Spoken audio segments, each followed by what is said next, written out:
सबसे पहले हम VMware को खोलेंगे, न्यू बटन पे क्लिक करेंगे, फिर उसके बाद अपने लाइनेक्स ऑपरेटिंग सिस्टम को सेलेक्ट करेंगे।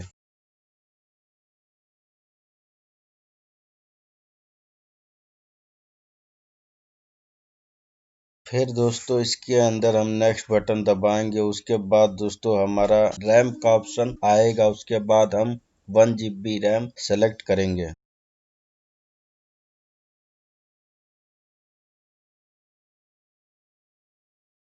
क्रिएट न्यू डिस्क पे क्लिक करेंगे। फिर उसके बाद हम लोग नेक्स्ट बटन दबाएंगे। फिर उसके बाद दोस्तों डायनेमिकली स्टोरेज पे क्लिक करेंगे और उसके बाद नेक्स्ट बटन दबाएंगे। यहाँ पे दोस्तों हमें स्टोरेज के लिए पूछेगा, तो हम लोग यहाँ पे स्टोरेज कम से कम 20 GB स्टोरेज यहाँ पे हम लोग रखेंगे। फिर दोस्तों हम लोग फिनिश बटन को दबाएंगे। उसके बाद दोस्तों हमारी जो लाइनेक्स की मशीन है दोस्तों वो स्टार्ट हो जाएगी बूट होने के लिए। उसके बाद दोस्तों हम इसके अंदर हमारी जो लाइनेक्स की ISO फाइल होगी हम उसको अपने कंप्यूटर के अंदर सेलेक्ट करेंगे। उसके बाद हम लोग स्टार्ट बटन दबाएंगे तो हमारा जो लाइनेक्स ऑपरेटिंग सिस्टम है वो बूट होने लगेगा। और दोस्तों फिर हम स्टेप बाय स्टेप पूरा का पूरा जो हमारा लाइनेक्स ऑपरेटिंग सिस्टम है उसको हम VMware की मदद से हम लोग फिर पूरे लाइनेक्स ऑपरेटिंग सिस्टम को अपने PC के अंदर इंस्टॉल करेंगे। वीडियो को दोस्तों आप लोग स्टेप बाय स्टेप देखें।